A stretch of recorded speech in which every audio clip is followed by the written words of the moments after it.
Dans le cadre du projet Un bon départ pour les enfants sourds, le RIPEPT, en collaboration avec la Fondation Kentalis International, KIF, a organisé 2 ateliers à Agboville.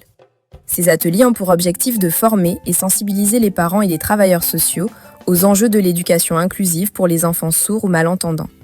Les participants ont aussi été sensibilisés à combattre les stigmates, à améliorer la communication précoce et à promouvoir un environnement éducatif inclusif. Après des jours de formation en salle, la théorie a été mise en pratique le jeudi 21 mai 2026. La première étape a eu lieu à l'école inclusive d'Obodjikro, où M. Yali a présenté les bienfaits de la RMEL, méthode précoce de l'alphabétisation. Il est important de sensibiliser les parents sourds, les parents des enfants sourds, parce que, dans un premier temps, l'élève sourd est son enfant. C'est une situation qui le concerne d'abord. Le parent est le premier concerné par le handicap de son enfant. Il est le premier concerné par l'avenir de son enfant. Aujourd'hui, malheureusement, le constat que nous faisons, c'est que les parents des élèves sourds ne savent pas comment encadrer leurs enfants quand ils arrivent à la maison. Ils ne savent pas. Donc, ils préfèrent les abandonner. L'élève sourd arrive à la maison. Il est livré à lui-même. Il fait ce qu'il veut. Il veut, il étudie. Il veut, il n'étudie pas.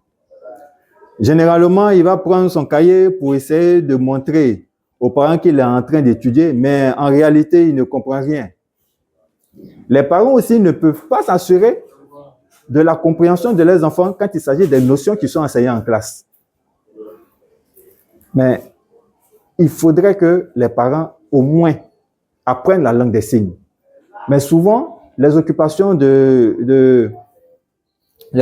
quotidiennes rendent l'apprentissage de la langue des signes un peu difficile pour les parents. Et voilà pourquoi, aujourd'hui, cette formation-là est vraiment la bienvenue.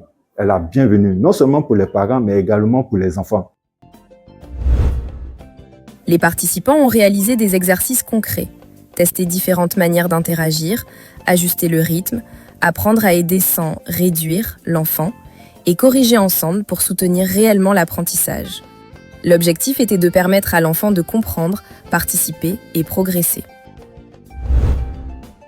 La seconde étape a été menée à Lapo, à environ 12 km d'Agboville. Après les civilités à la chefferie, la formation a continué au foyer des jeunes. Étant donné l'existence d'une forte communauté sourde à Lapo, l'impact a été particulièrement important pour toute la communauté. La visite a aussi permis à Madame Zogba Odile, chef de service inclusion au MENAET, DELC, de sensibiliser davantage les parents afin qu'ils inscrivent leurs enfants dans l'école primaire publique inclusive. Donc ici à Beauville, il y aura 2 écoles inclusives si vous voulez.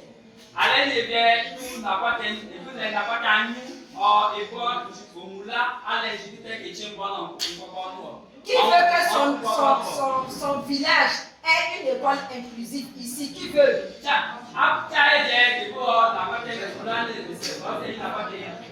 Qui veut qu'il y ait une école inclusive dans votre village?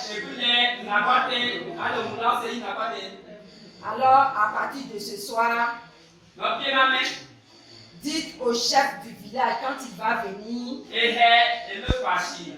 que le ministre de l'Éducation nationale est prêt